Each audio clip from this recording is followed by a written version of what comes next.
Sahabatku, Sobat Tridi terkasih, dalam Yohanes 9 ayat 1-41 dikisahkan bahwa Tuhan Yesus mencelikkan mata orang yang buta sejak lahir.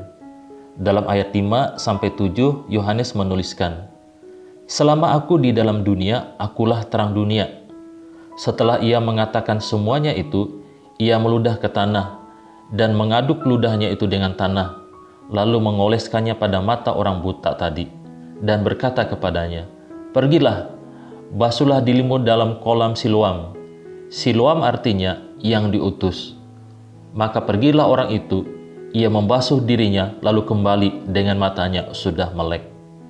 Kesembuhan orang buta ini harusnya membawa ucapan syukur dan hidup takut akan Tuhan. Namun, tidak bagi kalangan pemimpin agama atau orang Farisi. Hal itu justru mengakibatkan pro dan kontra.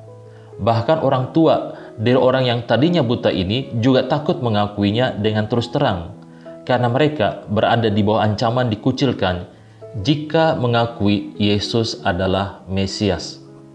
Dalam kisah selanjutnya, orang buta ini tidak hanya disembuhkan secara jasmani, tetapi juga secara rohani. Ia yang tadinya tidak mengenal Yesus, sekarang sudah percaya dan menyembahnya. Inilah kesembuhan sejati yang dialaminya.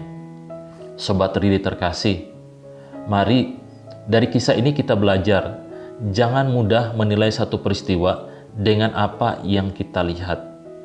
Yesus berkata bahwa peristiwa ini ditujukan untuk menyatakan pekerjaan-pekerjaan Allah di dalam Dia, bukan karena dosanya atau dosa orang tuanya, supaya orang bisa melihat dan mengakui bahwa Yesus adalah Mesias yang berkuasa atas segala penyakit ataupun penderitaan.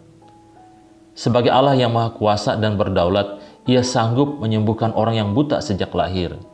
Ia juga sanggup mencelikan mata rohani kita yang buta akan kebenaran.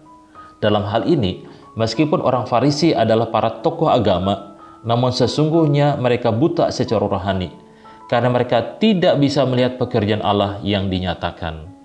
Lihatlah apa yang Yesus katakan di dalam ayat 39-41. Kata Yesus, "Aku datang ke dalam dunia untuk menghakimi, supaya barang siapa yang tidak melihat dapat melihat, dan supaya barang siapa yang dapat melihat menjadi buta." Kata-kata itu didengar oleh beberapa orang Farisi yang berada di situ, dan mereka berkata kepadanya, "Apakah itu berarti bahwa kami juga buta?" Jawab Yesus kepada mereka, "Sekiranya kamu buta, kamu tidak berdosa. Tetapi karena kamu berkata, 'Kami melihat,' maka tetaplah dosamu." Salam Tridi, bukalah matamu untuk mengenal bahwa Yesus adalah Mesias. Amin.